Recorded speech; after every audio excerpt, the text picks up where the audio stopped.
Noong bisperas ng huling graduation exam, napansin ng mga propesor na perpekto ang marka ni Will sa lahat ng asignatura. Muli nilang sinuri ang mga pagsusulit niya at napatunayang wala siyang ni isang mali. Kahit si Lihana Owenzaus ay hindi naka-perfect run kaya labis silang nabigla. Naisip ng mga propesor na baka tunay ngang magtagumpay si Will. Sa kabila ng pagiging book learner, maaari niyang malampasan ang written at practical exams at makagawa ng pambihirang pag-akyat sa tore. Narinig ito ni Edward ngunit nanahimik. Samantala, sinusuri ni Wertner ang isa pang exam ni Will at natuwang makitang perfect muli ito. Lumapit si Elisa at sinabing mukhang matutupad na ang pangarap ng estudyanteng inalagaan niya. Nilinaw ni Wertner na may isa pang exam at hindi pa tapos ang lahat. Tinanong ni Elisa kung nasaan ang book learner, at ipinakita ni Wertner na nag-aaral pa rin si Will sa study room ng Rig Garden Magical Academy. Doon, nagre-review siya kasama sina Rusty at Colette. Inaayos ni Rusty ang goggles niya habang nag-aalala si Colette. Alam niyang halos hindi natulog si Will kagabi, at inamin nitong masama ang pakiramdam niya. Ngunit dahil huling written exam na kinabukasan, sinabi niyang hindi siya pwedeng magpahinga. Iginiit ni Colette na sobra na ang pagpapahirap niya sa sarili dahil bukod sa exams ay nasira pa ang practice schedule nila. Binanggit din niyang katatapos lang niyang talunin ang floorkeeper kahapon. Ipinaliwanag ni Will na dahil kinalihanan niya nakuha ang practice credits, ayaw niyang sayangin ang kabutihan nila. Ngunit sinabi ni Colette na hindi iyon ang alalahanin niya.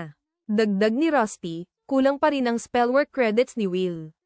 Ipinaliwanag ni Will na 5 lang ang nakuha niya mula kay Professor Edward.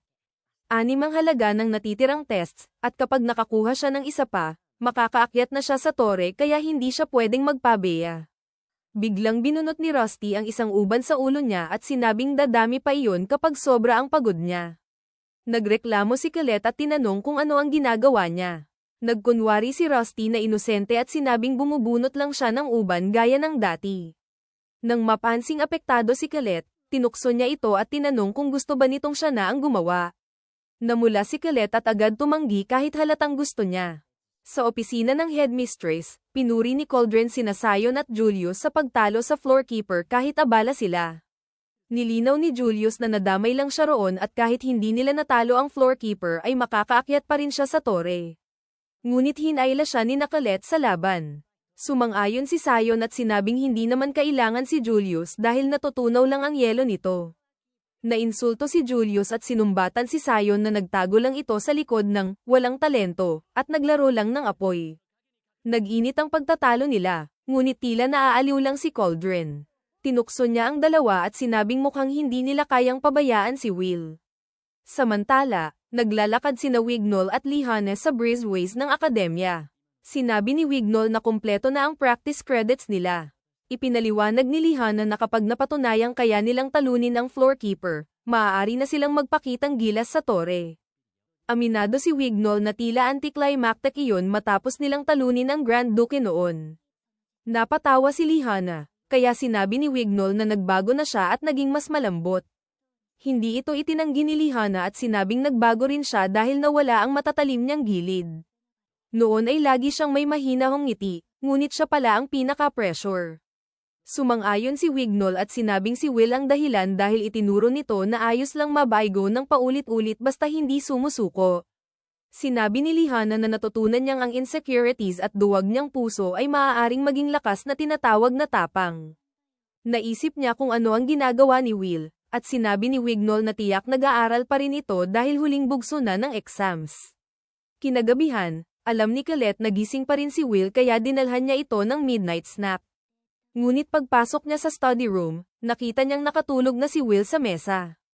Tahimik niyang inilapag ang pagkain at nilapitan ito upang takpan ng balabal. Sinubukan niya itong kausapin ngunit hindi ito gumalaw kaya natiyak niyang himbing ang tulog nito. Dahan-daang lumapit si Colette sa mukha ni Will, ngunit bago siya may magawa, nagsalita si Rusty mula sa gilid at tinanong kung ano ang ginagawa niya. Napasigaw si Colette sa gulat ngunit hindi pa rin nagising si Will. Mabilis niyang ipinaliwanag na nag-aalala lang siya kaya tinatakpan niya ito ng balabal. Ngumiti si Rusty at sinabing akala niya'y hahalikan niya ito. Ramdam ni Colette ang panunokso kaya inaming nag-aalala siya kay Will dahil wasak na ang katawan nito ngunit patuloy pa rin sa pagpupursige. Lagi raw sugatan at bagbog si Will, at dahil doon ay kinamumuhian niya si Magia Vander.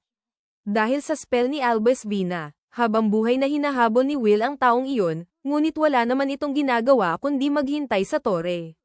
Sumang-ayon si Rusty at sinabing ganoon din ang nararamdaman niya. Sa tore, naglalakad si Alf-Arya na may seryosong mukha. Tinanong siya ni Sarisa kung may problema, ngunit itinanggi niya.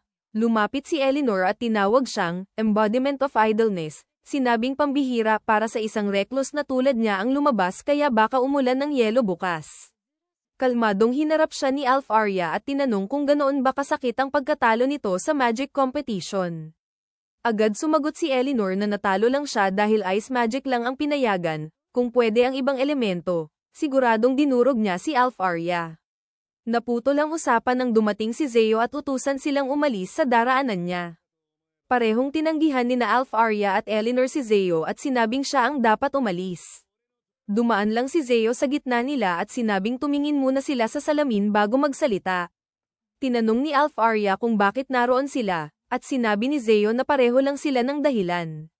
Kailangan niyang maghanda para sa ritual ng Terminia dahil malapit nang mawala ang barrier sa pagtatapos ng taon. Kinabukasan, dumating ang huling pagsusulit sa History of Magic. Sa ikinagulat ng lahat, si Professor Edward ang namahala sa final exam. Maraming estudyante ang agad pananghinaan ng loob dahil 3 oras nilang haharapin ang exam ng ahas na propesor. Pagpasok ni Edward, agad niyang pinatahimik ang klase at inanunsyong magsisimula na ang exam. Ngunit bago iyon, sinabi niyang iisang tanong lang ang ibibigay niya, at sino mang makasagot ng tama ay makakakuha ng buong 6 na credits. Nagulat ang buong klase. Habang ipinapasa ang exam papers, sinabi niyang bawal magtanong. Dapat ipakita ng lahat ang nilinang nila sa 6 na taon sa akademya. Nang magsimula ang exam, iisa lang ang tanong, ano ang mahika? Batay sa sariling magical affinity, kailangan nila itong ipaliwanag gamit ang connection, at manifestation. Agad na pagtanto ni Lihana na ang tanong ay tungkol sa proseso ng pag-activate ng magic, isang bagay na ginagawa nila nang hindi namamalayan. Alam ni Wignall na kung mage o elf ka, masasagot mo iyon. Kaya napagtanto nilang lahat na ang tanong ay sadyang para kay Will. Walang magawa si Will kundi tanggapin na hindi niya ito masasagot. Walang saysay ang lahat ng pinag-aralan niya dahil wala ito sa libro at hindi maituturo.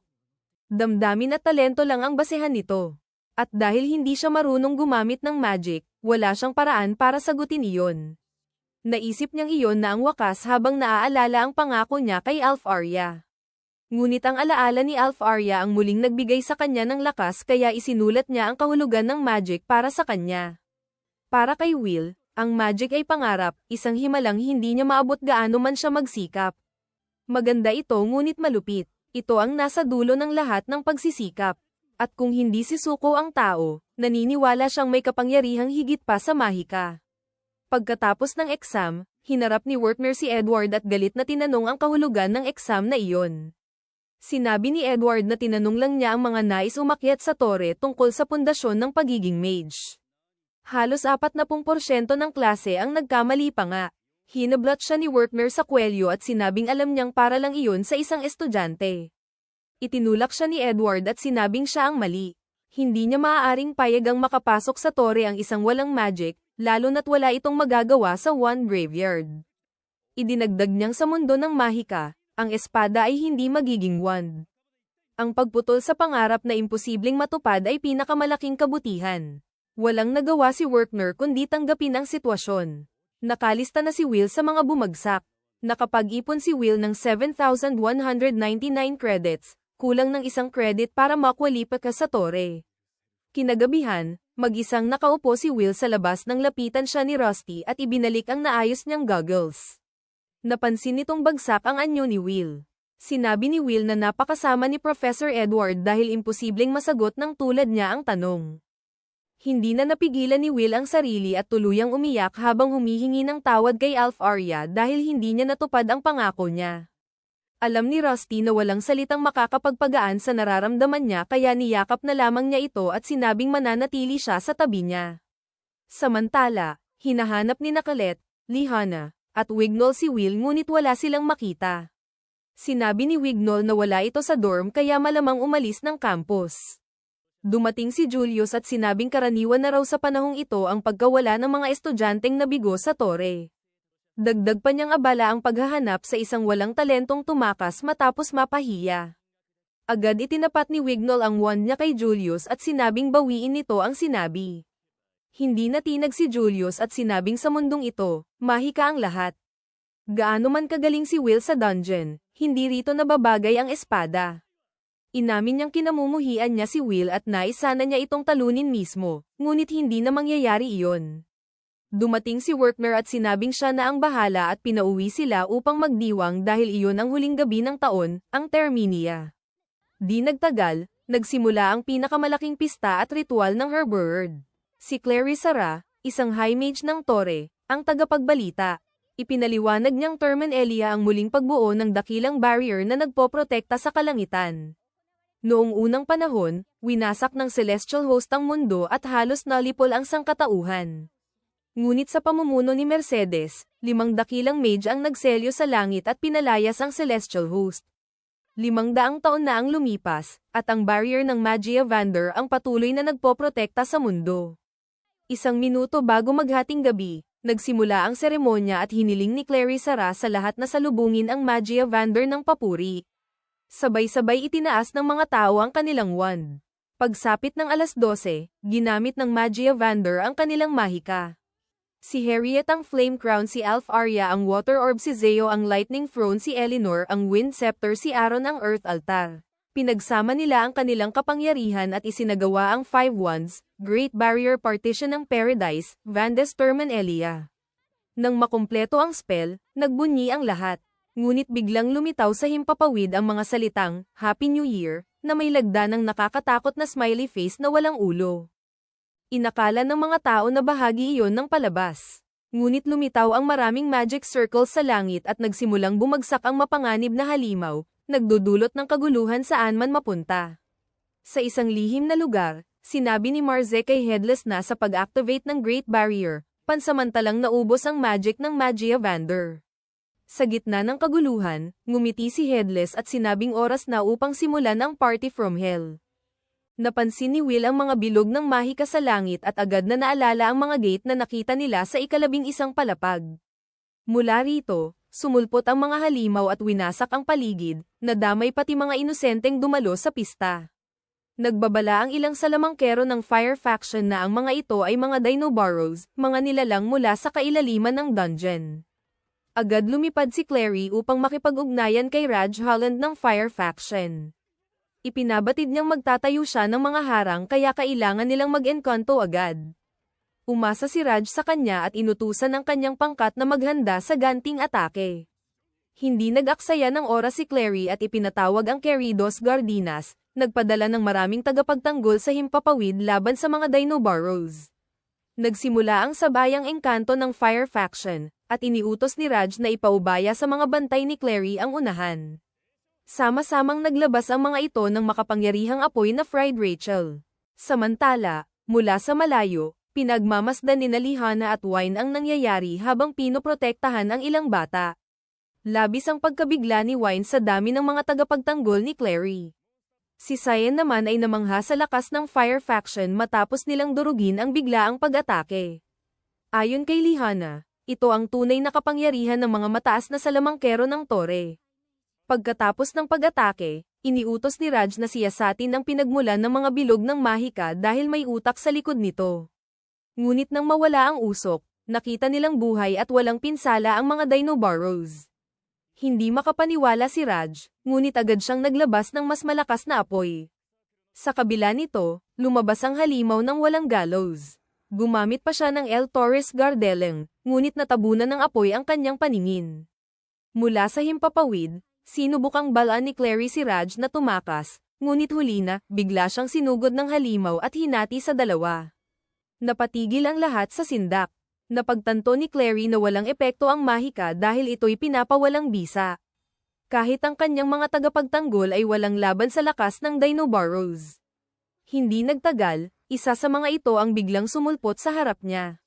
Nakaiwas siya at napansin ang espada, isang mage slayer. Samantala, Sa Regard Magical Academy, iniulat kay Cauldron ang kaguluhan. Hindi mapigilan ang pagsalakay, ubos na ang mga bantay ng tore, at marami ng sibilyan ang nasawi. Sa kabila ng panik, kalmado niyang sinuri ang sitwasyon at napagtantong ang Mage Slayer na dinala ni Finn ay malamang maramihang ginawa at ginamit sa labanan. Dahil sa paggamit ng mga gate, pinaghihinalaan niyang ito rin ang nasa likod ng nakaraang insidente. Ngunit malinaw na hindi ito gawa ng iisang tao, planado ang lahat, lalo na't itinapat sa pagtatapos ng Terminia. Nang may magmungkahing magpadala ng puwersa ang akademya, agad itong tinanggihan ni Cauldron. Napagtanto niyang panlilinlang lamang ang kaguluhan sa kabisera, kaya iniutos niyang depensahan ang tore. Sa tore, nalaman ng Mag-Avander na sila ang tunay na target. Matapos itayo ang dakilang harang, halos maubos ang lakas ni Alf-Arya at ng iba pa. Ayon kay Eleanor, ang Terminia ang tanging araw na mahina sila, kaya iyon ang sinamantala ng kalaban. Nag-alok si Lug-El ng tulong bilang suporta, ngunit pinatahimik siya ni Aaron at binyantaan pa. Tinawag niya itong kahihiyan at ipinagbawal ang pagkilos ng walang utos. Nang tanungin kung manonood na lang sila, kinumpirma ni Aaron na ganoon nga at ipinagbawal ang pag-alis sa tore. Kapag bumagsak ang harang, lulusab ang Celestial Host at maglalaho ang mundo sa abo. Samantala, nagreklamo si Marze kay Headless dahil hindi lumalabas ang Mag-Avander sa kabila ng pain. Sagot ni Headless, masdan na lang muna ang kaguluhan bilang isang engranding palabas. Habang lumalala ang sitwasyon, nasindak si Iris sa pagkapunit-punit ng mga mamamayan. Nang marinig ang iyak ng isang bata, nakita niyang sinusubukan nitong iligtas ang ina mula sa mga guho habang papalapit ang halimaw. Agad siyang umatake gamit ang mahika, ngunit ito'y ibinalik ng espada ng halimaw. Natarante siya, ayaw niyang makapatay ng inosente gamit ang sarili niyang kapangyarihan. Sa sandaling iyon, bago umatake ang Dinoboros, naputol ang braso nito sa isang iglap, si Will ang sumaklolo. Muli niyang naisip kung bakit malupit ang mundong ito sa mga espada.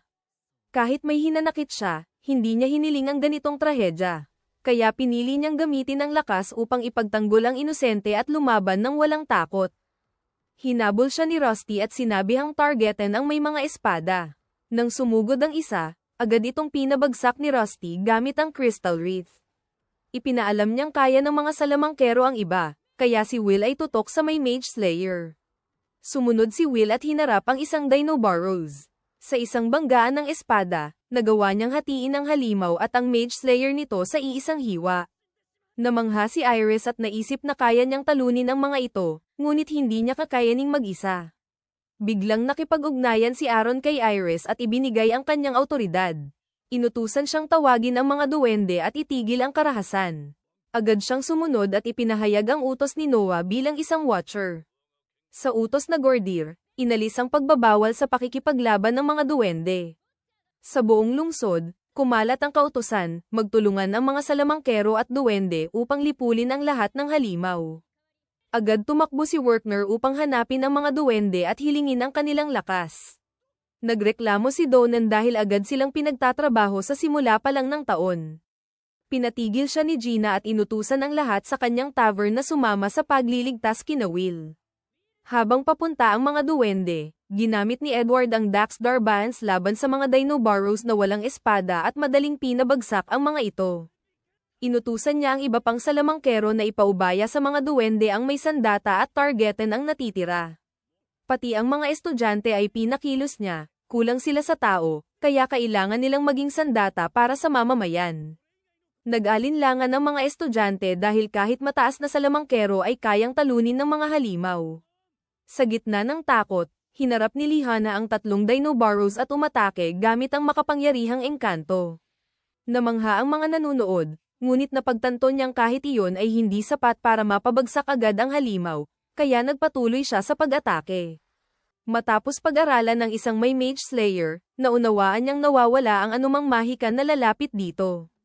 Hindi malinaw kung sinisipsip o pinapawalang bisa, ngunit tiyak na nakamamatay ito sa mga salamangkero. Dahil dito, nagbago siya ng taktika at humingi ng tulong kay Colette. Sinubukan ding tumulong ni Wine, ngunit maging ilusyon niya ay nawawala sa espada. Ayon kay Julius, hindi sila tatagal hanggang dumating ang mga duwende. Kapag napagod ang Vanguard, tapos na sila. Tumutol si Wine at sinabi na kapag pinapawalang bisa ng kalaban ang Mahika, bumabagal ito sandali, kaya dapat silang magpakawala ng sunod-sunod na atake upang pigilan ang galaw. Sumunod sina Wine at Julius, walang tigil na nagpakawala ng Mahika.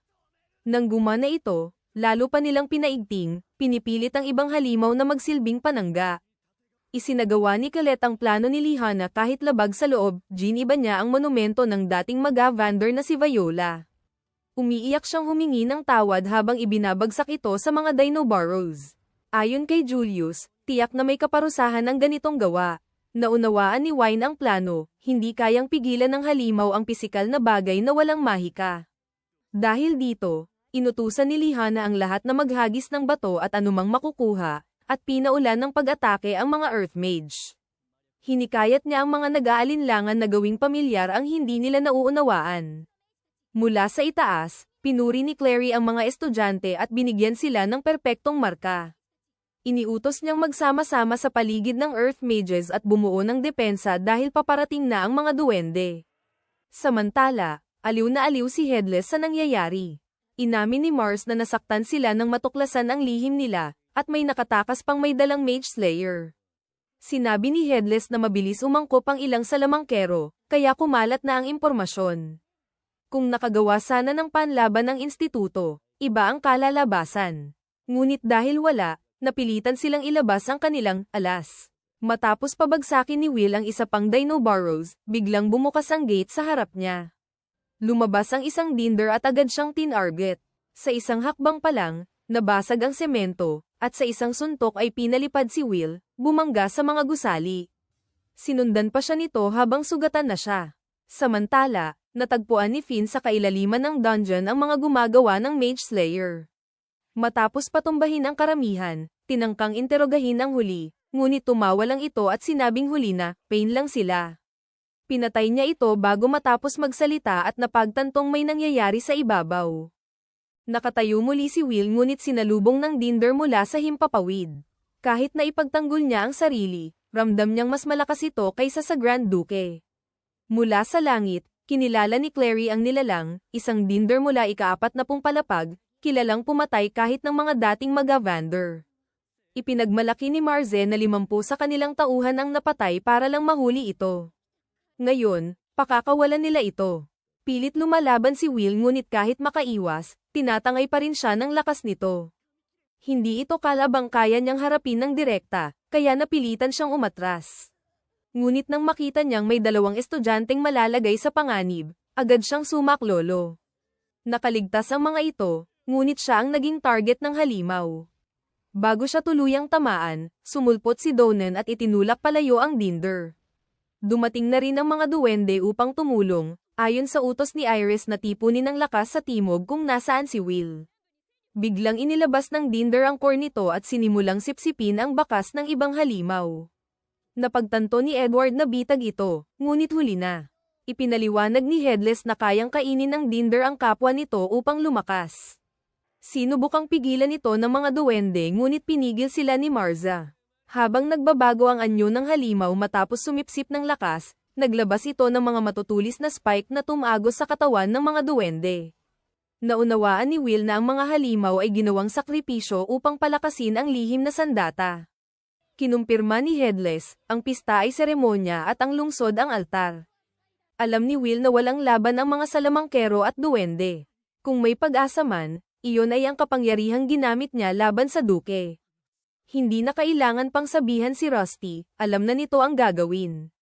Ngunit bago siya makatulong, biglang sumulpot ang Dinder at pinutol ang kanyang braso.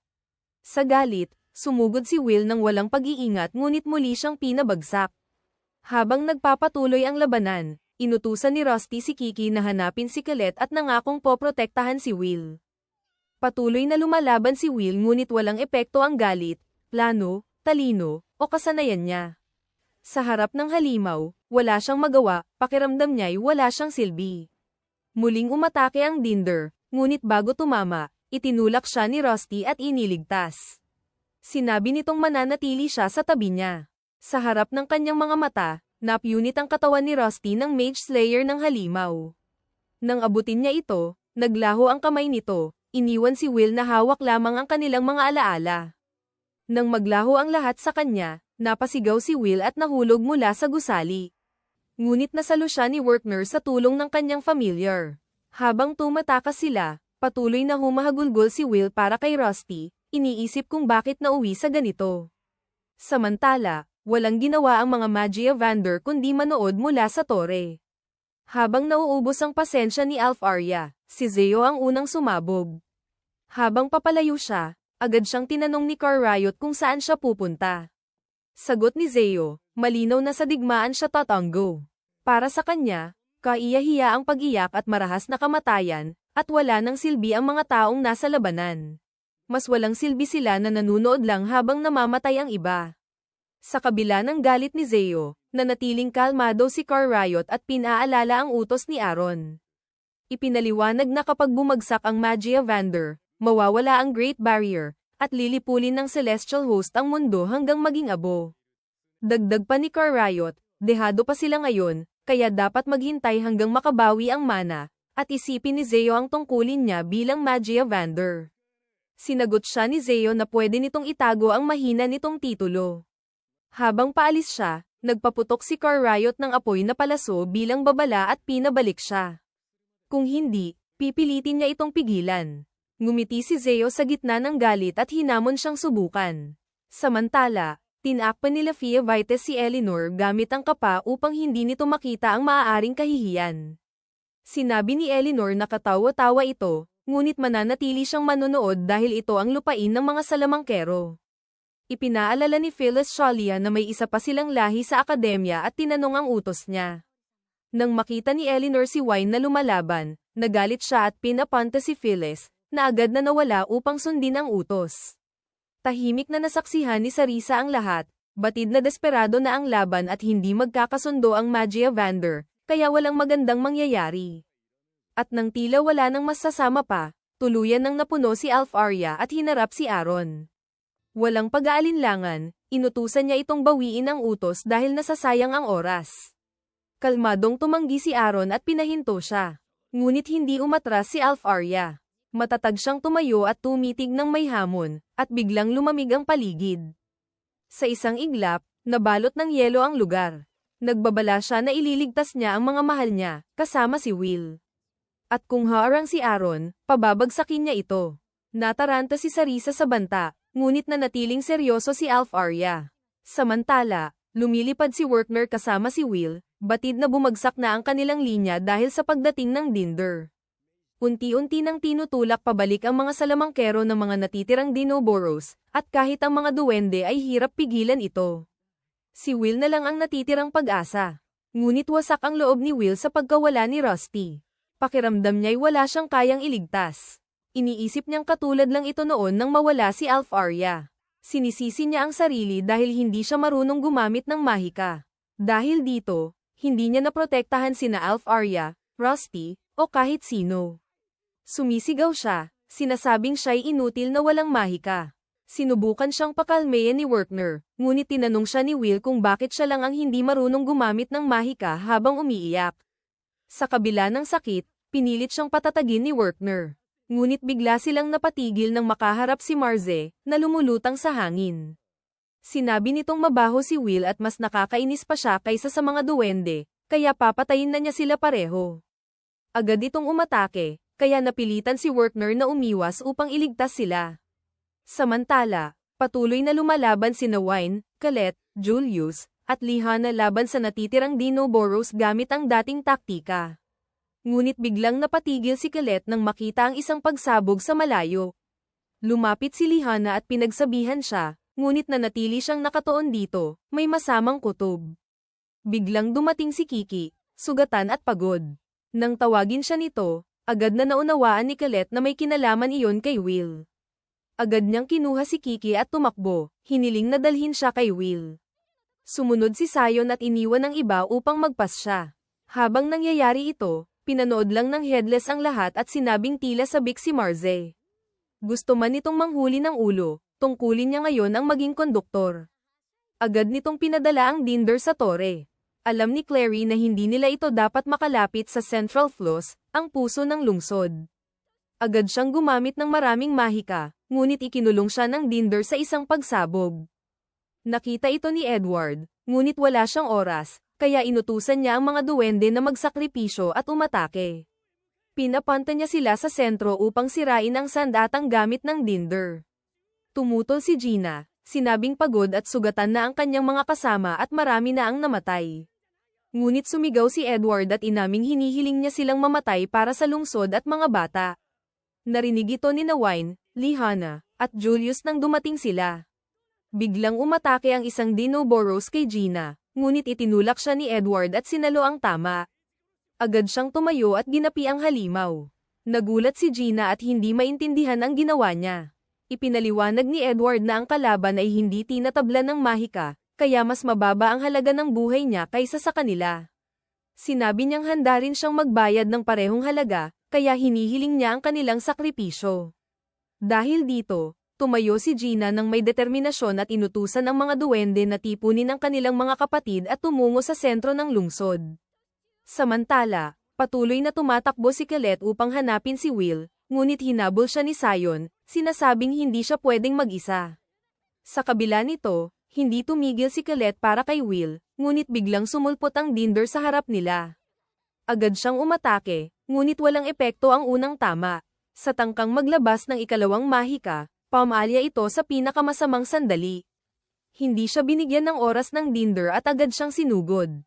Sinubukan ni Sion na iligtas siya gamit ang mahika. Samantala, si Mike Mas, isang ika-6 na taon na estudyante, ay nag-anunsyo gamit ang mahika na bumagsak na ang kanlurang depensa at nalipol ang unit ng High Mage sa Hilagang Silangan. Hindi na mapigilan ang mga Dinoboros, kaya dapat ilikas ang mga sibilyan sa timog habang pinipigilan sila ng koponan ni Organo. Patuloy na umatake ang Fire Faction at inutusan ang lahat na lumaban hanggang huli. Sa kabila nito, bagbog na si Rose. Habang naglalakad sa gitna ng labanan, alam niyang imposibleng lumaban hanggang wakas. Kahit sukdulan na ang pagod, hinarap niya ang ilang Dinoboros at naisip si Colette, umaasang makita siya sa huling pagkakataon. Ngunit tila huli na ang lahat. Habang tumatakas ang iba, nanatili si Laurel at sinubukang umatake sa isang Dinoboros. Pinagmamadali siya ni Gordon na umalis, ngunit tumanggi si Laurel. Sinabing si Will ang nagligtas sa kanila kaya hindi sila pwedeng tumakas. Sinabihan siya ni Gordon na tigilan ang kabayanihan habang nanginginig na siya.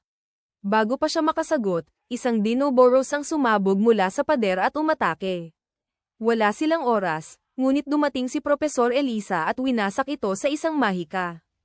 Inutusan niya silang iligtas ang mga sugatan, dahil iyon ang tanging maitutulong nila. Agad sumunod sina Gordon at Laurel at naghanap ng mga nakaligtas. Di nagtagal, nakita nila si Emma Clever, isang ika-6 na taon, na umiiyak habang hawak ang kamay ng isang nasawing estudyante. Sinabi nitong may batang kapatid ang babae at uuwi na sana, ngunit hindi na mangyayari iyon. Para sa kanya, sobrang malupit nito. Hindi siya masisi ni na Gordon at Laurel, ngunit habang nakatayo sila, natunton sila ng isang Dinoboros. Samantala, pinakikinggan ni Cauldron ang magulong ulat mula sa iba't ibang lugar. Nalaman niyang sugatan si Edward at nawawala sina Wertner at Clary. Patuloy ang pagkalat ng apoy kaya hindi maayos ang paglikas. Alam niyang wala nang lalala pa, at hirap na silang protektahan ang mga sibilyan. Hindi nila mapa-atres ang kalaban, at buhay pa ang Dinder. Habang papunta sa sentro ang mga Dinoboros, nabawasan man ang Mage Slayers dahil sa mga duwende, hindi pa rin nila mapigilan ang Dinder. Alam ni Iris na ito ang pangunahing problema, kulang sila sa lakas. Sa kakaunting duwende, ang tanging pag-asa ay marangal na kamatayan. Sa ganitong takbo, babagsak ang tore. Habang nag-iisip siya, may narinig siyang pagsabog at agad humingi ng ulat. Ngunit bago pa ito masagot, dumating si Finn at tinanong siya tungkol sa espada. Nakilala siya ni Iris, at muli niyang tinanong habang pinupulot ang espada ni Will, nais malaman kung nasaan siya. Samantala, inamin ni Marzen na mahusay si Wertner dahil nakaganti pa ito sa kabila ng sitwasyon. Ngunit alam niyang malalim ang tama nito, kaya tiyak na katapusan na. Sinubukang bumangon ni Will matapos bumagsak, hindi alam kung nasaan siya. Ipinaalam ni Wertner na nasa kanlurang bahagi sila ng lungsod. Bagamat hilo, Nakita ni Will ang malaking sugat sa tiyan ni Werner, na nagsabing iyon lang ang nagawa niya upang protektahan siya. Sa kabila ng kalagayan, ngumiti si Werner at humingi ng paumanhin, sinabing si Will na ang pag-asa ng lungsod. Tumanggi si Will, sinabing hindi niya kaya dahil nabigo siyang iligtas si Rusty. Ngayon, ganoon din ang mangyayari kay Werner. Lagi siyang inililigtas, ngunit wala siyang mailigtas. Hindi kayang baguhin ng espada ang mundo. Habang umiiyak si Will, ngumiti pa rin si Werner at niyakap siya. Inamin nitong nagsinungaling siya bilang guro, marunong pala siyang gumamit ng mahika. Sinabi niyang may isang mahika na magbibigay ng pag-asa. Ngunit matapos iyon, nawalan siya ng malay. Nataranta si Will at nakiusap na huwag siyang mamatay, gustong malaman ang mahika. Ngunit walang tugon. Dumating si Finn at sinabing ayos lang si Werner, hihinga ito muli kapag bumalik ang pulso. Napansin ni Will na unti-unti itong gumagaling. Sinabi ni Finn na mas mahalaga ngayon si Will at kailangan niyang tumayo.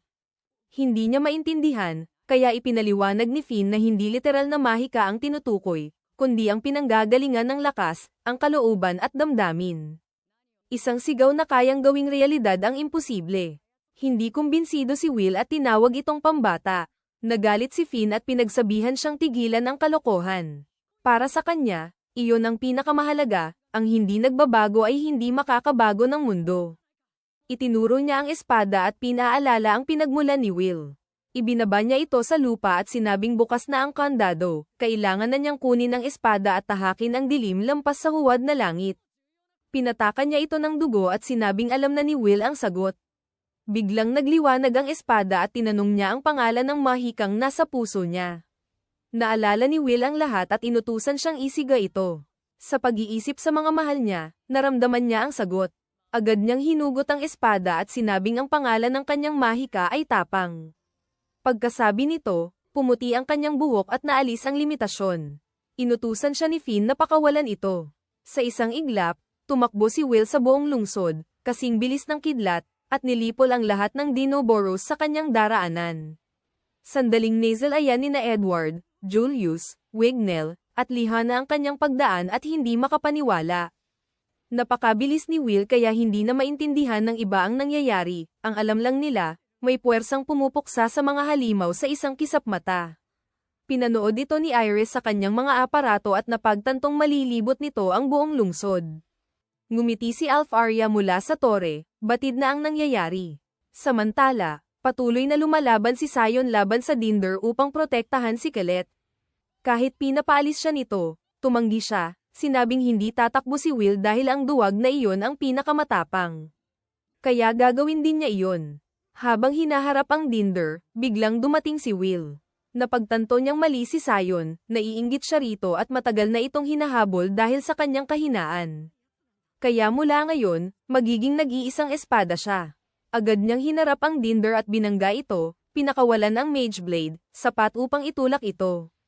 Sa paglipat ng tagpo, bumalik tayo sa nakaraan kung saan kinausap ng mangkukulam na si Mercedes si Finn maraming taon na ang nakalipas. Nang makita ni Finn ang sanggol sa kanyang bisig, tinanong niya kung natupad na ba talaga ng tore ang pag-asa ng mundong ito. Binanggit niyang baka nagkamali ang Doomsday Clock, ngunit nilinaw ni Mercedes na ang sanggol ay tila isang marupok na sanga na maaaring mabali anumang oras. Ipinaalala rin niyang selyado na ang Celestial Stairway kaya magkakaroon pa sila ng kaunting palugit bago tuluyang wasakin ng Celestial Host ang mundo. Sa maikling panahong iyon, tututukan niya ang maraming wand.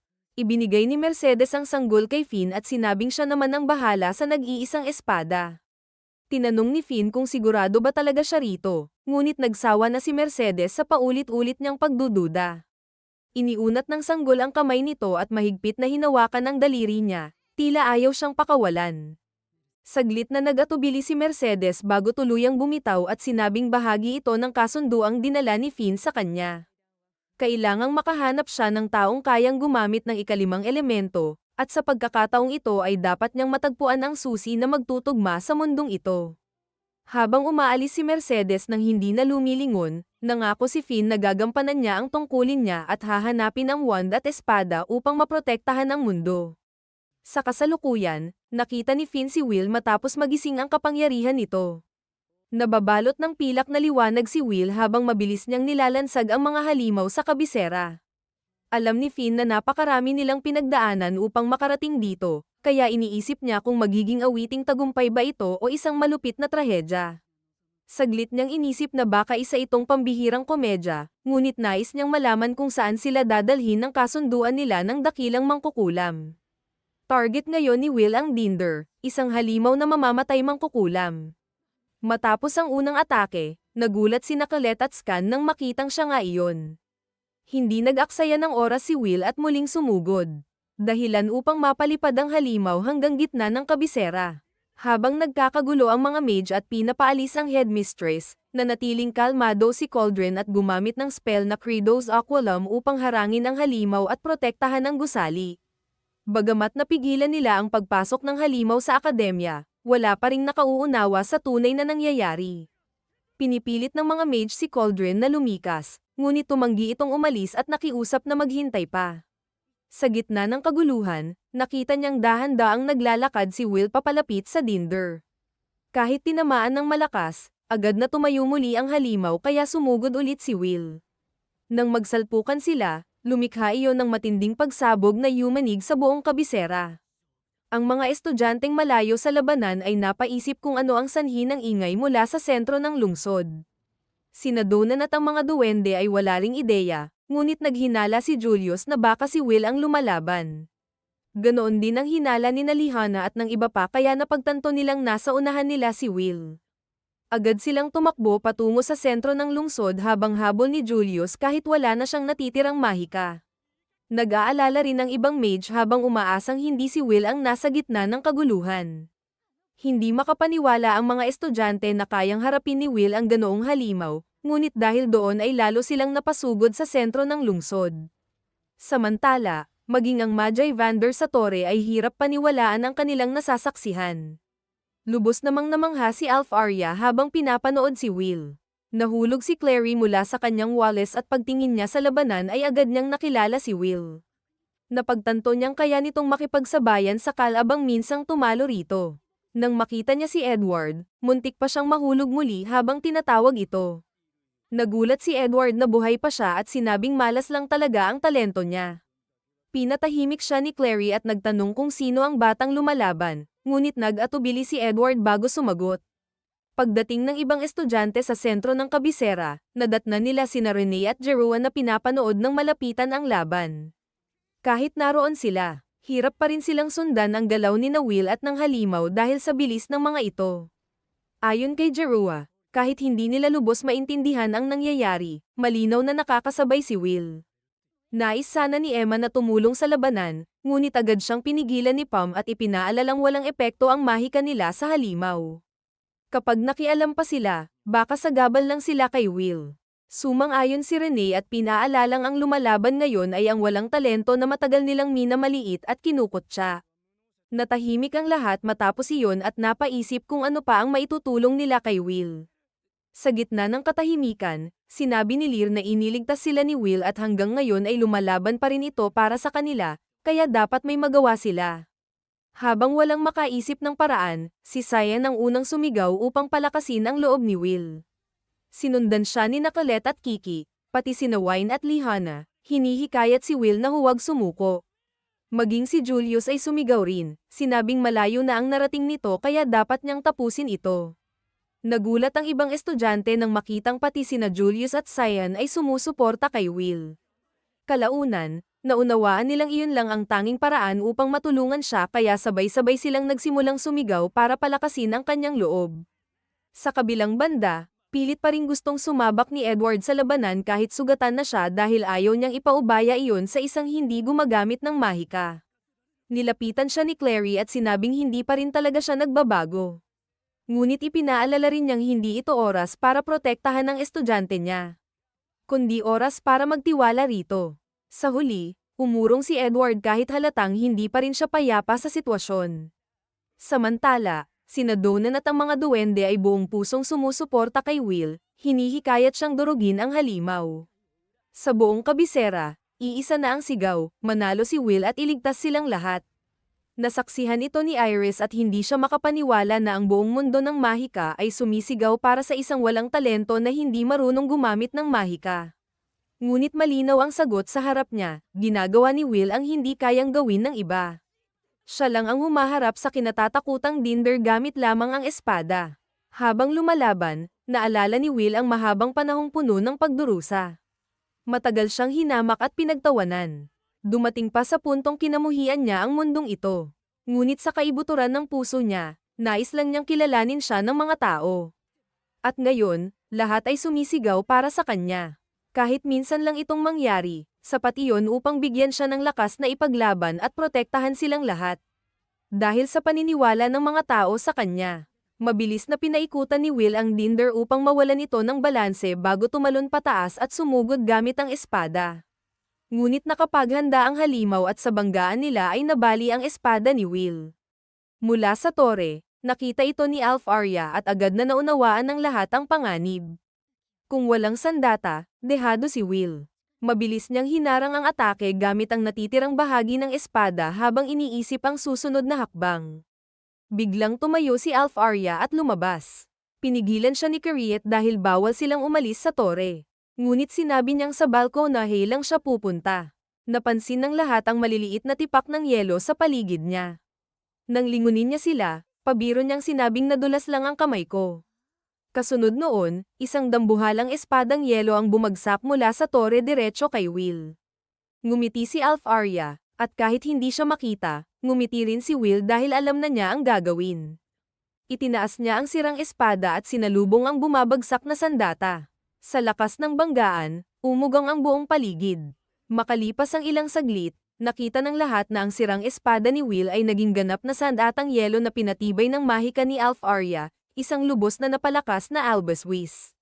Napagtanto ni Nasan at ng iba pa na kayang akuin ng espada ni Will ang mahika ng iba. Ngunit nagbabala si Julius dahil Mage Slayer ang gamit ng Dinder at hindi dapat umepekto rito ang mahika. Sa kabila nito, buong tiwalang sumugod si Will. Sa isang iglap, hiniwa niya mismo ang Dinder. Hindi makapaniwala si Iris dahil tila binalewala lang ni Will ang kapangyarihan ng Mage Slayer. Naguluhan si Mars at hindi maintindihan kung paano iyon posible. Maging si Headless at ang mga Magia Vander sa tore ay natigilan. Tanging si Zoe ang natawa sa paghanga habang sinusubukan ni na Eleanor at Kariet na unawain ang kapangyarihan ni Will. Naniniwala silang ito ang ikalimang elemento, ang sinaunang susi ng mundo. Tahimik lamang si Aaron ngunit batid niyang natagpuan na ni Finn ang matagal nitong hinahanap. Patuloy na nakipaglaban si Will. Sa bawat atake, nagyayelo ang katawan ng Dinder. Tumalon siya sa mga pader upang umiwas, saka sumugod muli at tinaga ito mula sa ibaba. Kahit makalaya ang halimaw sa yelo, wala itong nagawa sa sunod-sunod na pag-atake ni Will.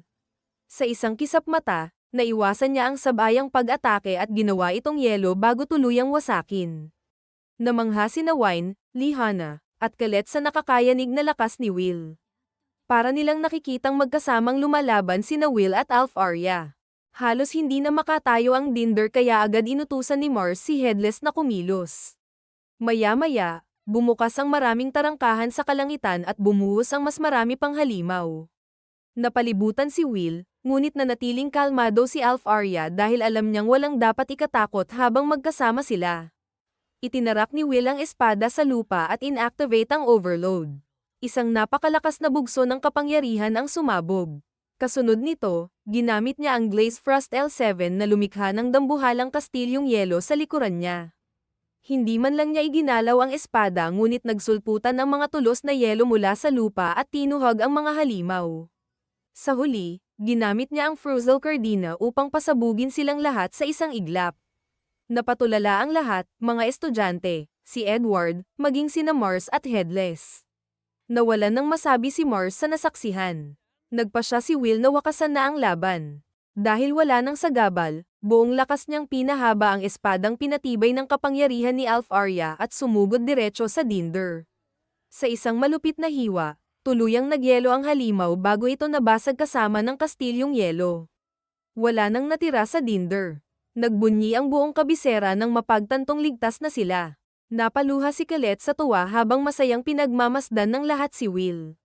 Maging si Cyan ay napaluha rin, napagtantong tama ang paniniwala nila kay Will. Masayang sumigaw si Laurel sa tagumpay habang niyakap ni Colette si Kiki. Masiglang nagdiwang si Clary habang tahimik namang nakatingin si Edward. Hindi na maitanggi ang katotohanan. Kahit si Iris ay hirap pa ring tanggapin ang nangyari, ngunit isang bagay ang malinaw, nanalo si Will at iniligtas silang lahat.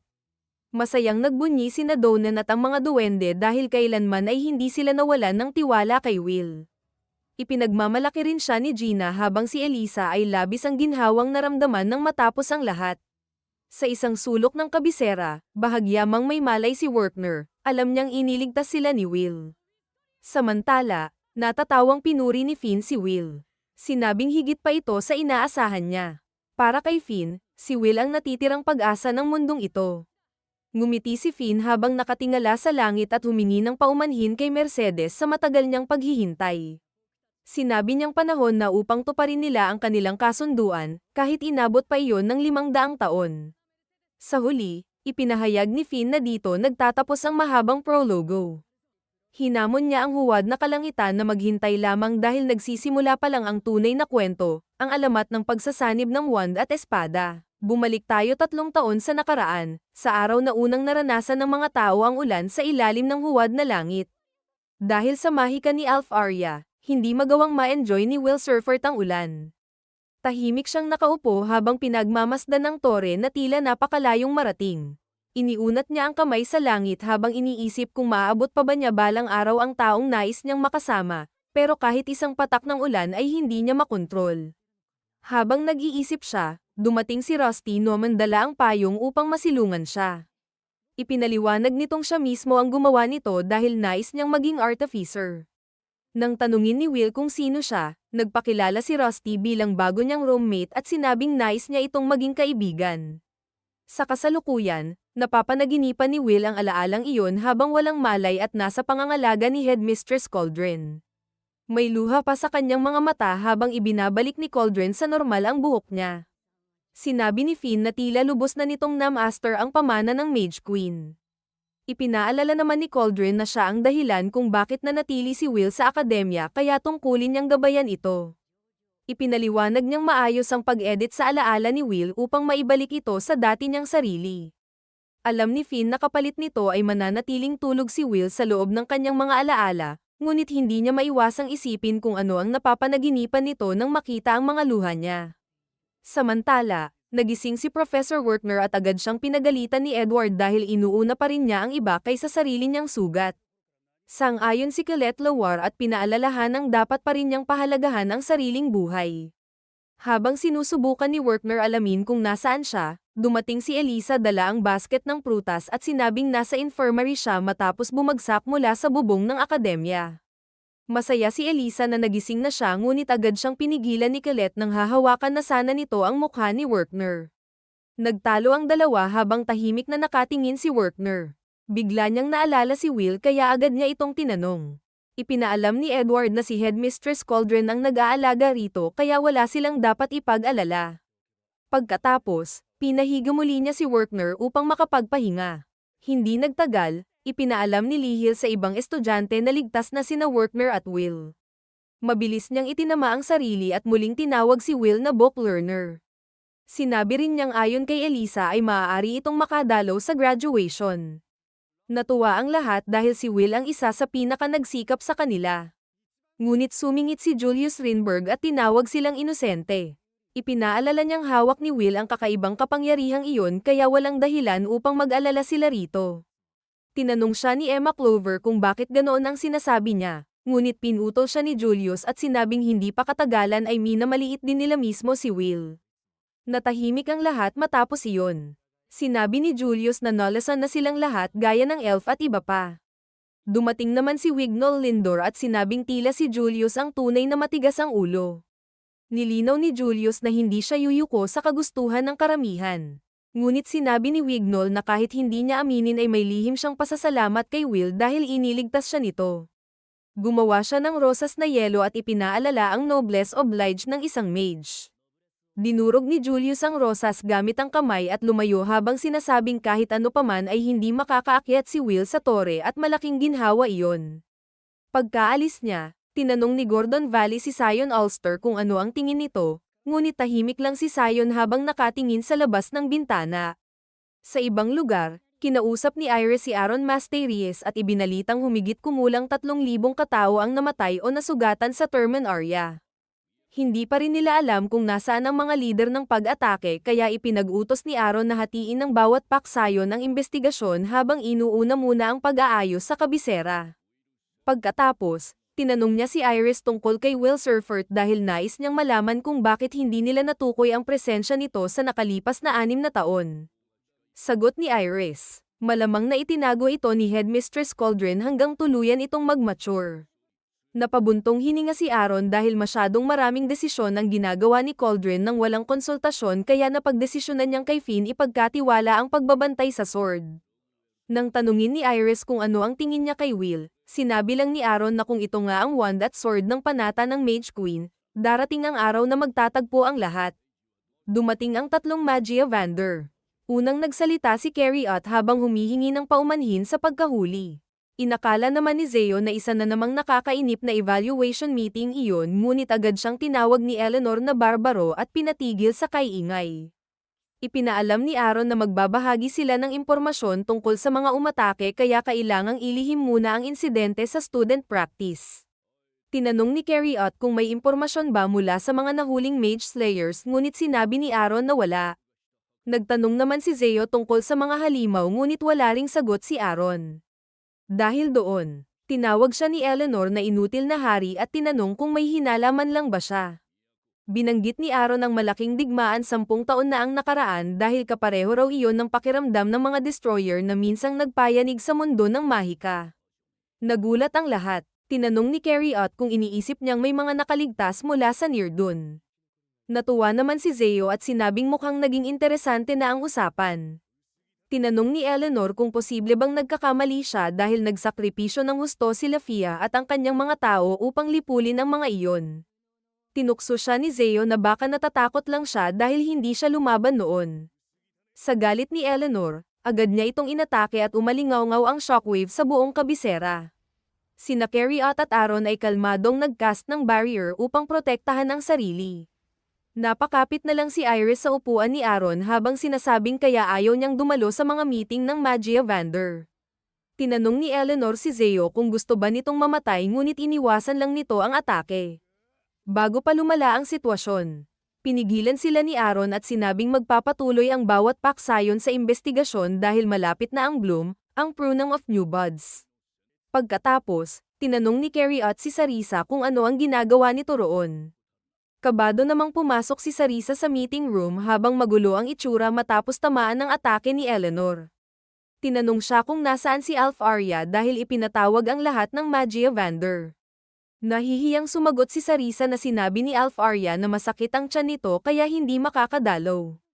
Samantala, nasalubong ni Lihana Owenza si Colette sa labas ng akademya at napansin ang mga bulaklak na dala nito.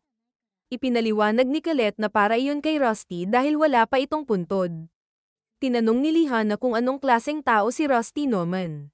Inamin ni Colette na hindi rin niya ito gaanong kilala dahil artificer studies ang kinukuha nito at bihira niya itong makita. Narinig lang niyang transferi ito mula sa western capital ng Terralis. Bigla raw itong lumitaw at palaging nakadikit kay Will. Inamin din niyang nagselos siya rito noon. Inilagay niya ang mga bulaklak sa ilog at hinayaang tanggayan ng agos habang sinasabing ikinwento ni Will na nakatagpo siya ng tunay na kaibigan kay Rusty. Habang lumilipas ang mga araw, mabilis na naayos ang syudad sa tulong ng mga dwarf. Habang naglalakad si Finn, biglang lumitaw si Iris at tinawag siyang invest. Huminto si Finn at pinaalalahanang huwag siyang tawaging ganoon dahil ayaw niya sa pangalang iyon. Sagot ni Iris, perpekto iyon dahil tunay niya itong kinamumuhian. Tinanong ni Finn kung bakit nito pinipigilan ang taong kinamumuhian nito. Diretsyong sinabi ni Iris na huwag niyang pakialaman si Will dahil kapag nakialam siya, uusad ang mga kamay ng orasan at wala nang makakapigil sa taong iyon. Nagulat si Finn dahil hindi niya inaasahang maririnig iyon mula sa isang watcher. Itinanggi ni Iris na may espesyal siyang tingin kay Will ngunit nilampasan lang siya ni Finn habang sinasabing siya na ang kukuha kay Will dahil graduation ceremony na at tapos na ang maliliit na laro ni Cauldron. Lumipat ang eksena sa alaala noong isang taon kung saan tinanong ni Rusty si Will kung malulungkot ba ito kapag nawala siya. Nagulat si Will sa tanong. Ipinaliwanag ni Rusty na matapos silang magkaroon ng mahahalagang alaala, napaisip siya na baka mas mabuti pang hindi na lang sila nagkakilala kung masasaktan lang sila sa paghihiwalay. Agad namang sinabi ni Will na masaya siyang nakilala niya si Rusty dahil napasaya siya nito kaya ayaw niyang marinig ang ganoong kalungkot na salita. Humingi ng tawad si Rusty ngunit sinabi pa rin niyang kapag nakaakyat na si Will sa tore ay maaaring wala na siya sa tabi nito. Inakala ni Will na kulang lang ito sa credits ngunit malabo lang ang sagot ni Rusty. Pagkatapos, sinabi nitong kahit dumating ang araw na iyon ay palagi pa rin niya itong babantayan. Pagbalik sa kasalukuyan, nagising si Will sa bakanteng kwarto matapos mapanaginipan ng alaala. Pagpasok niya sa banyo, napansin niyang bumalik na sa normal ang kulay ng buhok niya. Paglabas niya, nakita niya si Kiki na nakaupo sa mesa ni Rusty at doon niya muling naalala na wala na ito. Tahimik siyang naupo habang iniisip kung ano kaya ang sasabihin ni Rusty kung naroon pa ito. Dahil alam niyang walang say-sagot, tinapos na lang niya ang paghahanda at umalis ng kwarto. Hindi nagtagal, nagtungo ang lahat sa auditorium para sa graduation ceremony kung saan nagsalita si Headmistress Cauldron. Sinabi niyang maraming buhay ang nawala sa trahedya ng Terman Arya kabilang ang mga guro, estudyante, at high mage mula sa tore na nagsakripisyo upang protektahan ang mga tao. Nagbigay siya ng pakikiramay at respeto ngunit sinabi ring hindi sila maaaring manatiling nakayuko dahil ang trahedyang iyon ay hudyat lamang ng paparating na kalamidad. Ipinaalala ni Cauldron na tungkulin nilang dalhin sa hinaharap ang pag-asang kanilang iningatan bago opisyal na simulan ang graduation ceremony ng Rigarden Magical Academy. Pagkatapos, pinatayo ni Edward ang mga first-class students at isa-isang ipinamahagi ang kanilang diploma gamit ang mahika habang tinatawag ang pangalan ng lahat ng 250 estudyante kabilang si Will Surfert. Matapos iyon, inanunsyo ni Cauldron ang mga estudyanteng makakaakyat sa tore. Unang tinawag si Lihana Owenza na May 12. 000 credits, kasunod sina Wignall Lindor, Julius Rinberg, Sion Ulster, Emma Clover, Rusty Nauman, Colette Lawar, Rose Prey Knight, Jerua Marin, Gordon Valley, at Lior Mars. Habang tinatawag ang kanyang mga kaklase, lalo lamang nalungkot si Will dahil alam niyang hindi siya makakaakyat sa tore. Makalipas ang ilang sandali, inanunsyo ni Cauldron na may isa pang estudyanteng pinayagang umakyat sa pinakahuling sandali. Maging sina Workmer at Edward ay nagulat dito. Ipinaalala ni Cauldron na may dalawang kondisyon upang makaakyat. Makakuha ng 7,200 credits pataas at makalikha ng bagong spell. Ipinaliwanag niyang ang spell na naglinis sa kawalan ng pag-asa ng lahat, nagligtas ng napakaraming buhay, at nagprotekta sa kabisera ay nararapat parangalan. Ang pangalan ng spell na iyon ay Courage. Agad na naunawaan ni Will na siya ang tinutukoy kaya tinawag siya ni Cauldron sa entablado. Lumapit si Edward upang tumutol ngunit pinigilan siya ni Cauldron.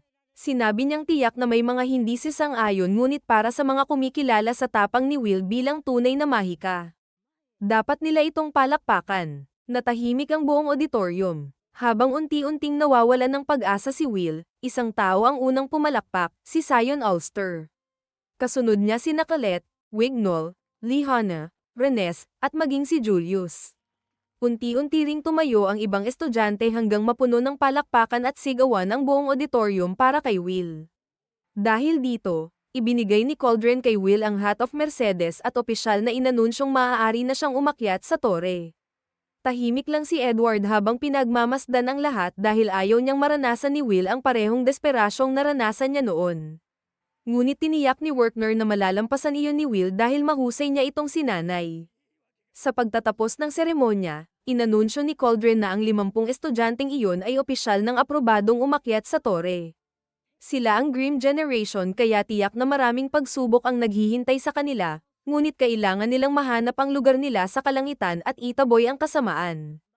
Habang nagtatapos ang graduation ceremony, binati ni Rusty si Will kahit hindi na siya nakikita nito. Samantala, nanatili si Alf Arya sa tore habang iniisip si Will at sinasabing matagal na siyang naghihintay. Noong bata pa sina Will Surfert at Alf Arya Albus Surfert, ikinwento niya kay Will ang dapit hapon sa dulo ng mahabang lagusan. Marami raw silang panganib na haharapin kaya kailangan nilang matuto ng maraming mahika. Tahimik na nakinig si Will habang napapansin niyang kumikislap na parang hiyas ang mga mata ni Elf Arya tuwing nagsasalita ito tungkol sa pangarap niya. Napakaliwanag niya, habang siya na may mahina lamang. Ngunit nang sabihin niyang baka hindi niya kayanin, agad siyang niyakap ni Elf Arya nang may luha sa mata at sinabing hindi niya ito gagawin kung wala siya. Dahil kung wala si Will, wala ring saysay ang lahat. Kaya gusto niyang magkasama silang makarating doon. Sa kasalukuyan, sariwa pa rin kay Will ang alaalang iyon 5 taon na ang nakalipas dahil papunta na siya ngayon sa lugar kung saan naroon si Elf Arya. Kinahapunan, sa maringal na butik na Lil Boutique, tinanggap ng mga estudyanteng aakyat sa tore ang bago nilang kasuotan. Pinahahalagahan ng Red Arden Magical Academy ang karunungan, pagkakaisa, at pag-aaral, at tanging ang nagtataglay ng tatlong ito ang maaaring magsuot ng simbolo ng matataas na salamangkero, ang walang kulay na gloria.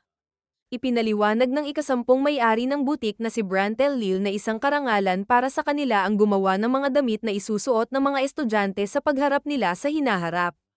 Inikat ni Colette Lawar ang sarili habang sinusubok ang gloria at humanga sa gun at tibay nito laban sa mahika.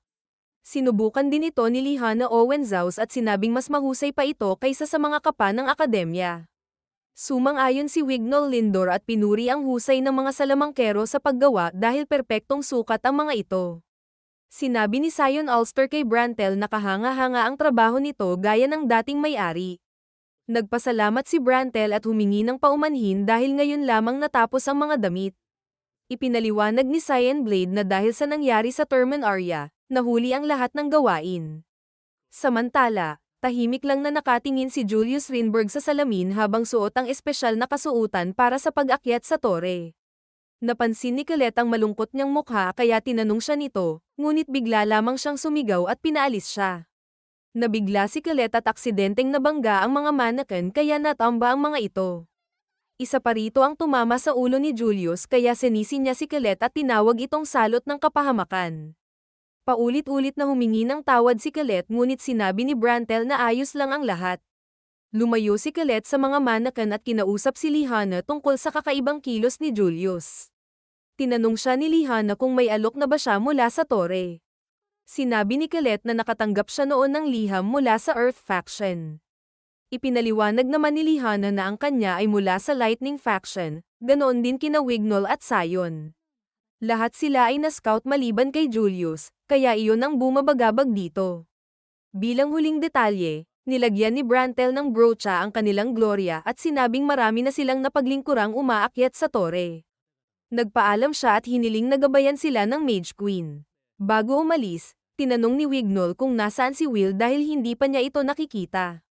Ipinaliwanag ni Brantel na nauna itong pumunta sa tindahan ngunit nagmamadaling umalis.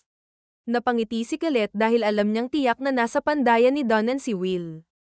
Tama nga siya. Sa Slumland, ipinakita ni Will kay Donan ang bago niyang espada matapos masira ang dati.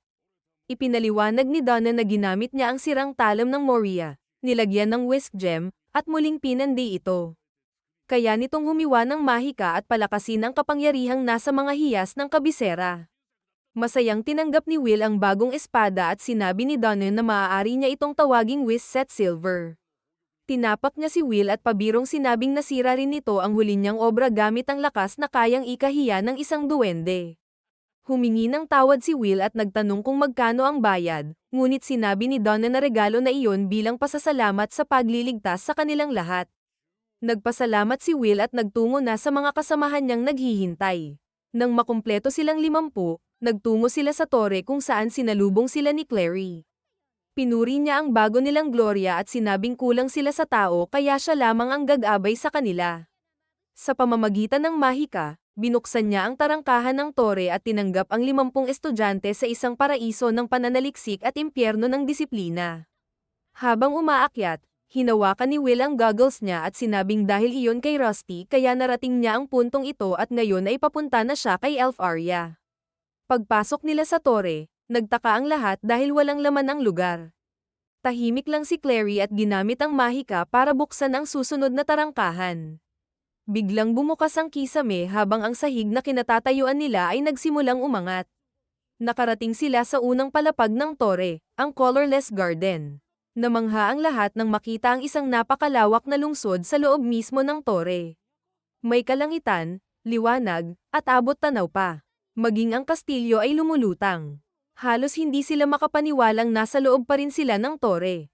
Ipinaliwanag ni Clary na ang lugar na ito ang pundasyon ng tore at sentro rin ng paglikha at pagsasaliksik ng bagong mahika. Tanging mga kinilala ng akademya ang maaaring makapasok dito, kaya para sa mga salamangkero. Ito ang lupain ng kaluwalhatian. May ilang estudyanteng napaluha sa tuwa dahil narating nila ang lugar na pinapangarap lamang noon. Sinabi ni Clary na nasa kanila na kung magiging permanenteng residente sila rito. Inanyayahan niya silang magtungo sa bulwagan para sa seremonya ng First Bloom. Habang naglalakad, tinanong ni Lihana si Wignall tungkol sa artipisyal na langit at liwanag. Ipinaliwanag nitong gawa iyon ng napakataas na uri ng Elven Illusion Magic.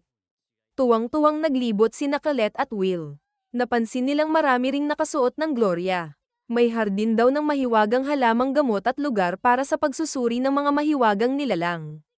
Masayang sinabi ni Colette na tunay itong sentro ng pananaliksik sa mahika at ngayon niya nararamdamang isa na talaga siyang high mage. Nang marinig ni Lihana na may crepe shop doon, agad siyang sumugod gamit ang mahika at umorder ng 5 crepe. 2 beses pa siyang tinanong ng tindero ngunit sinabi niyang hindi bumabawi ang isang kabalyero sa salita nito. Hinayla siya pabalik ni Colette habang pinapagalitan, ngunit masaya pa rin siyang kumakain habang hinihila.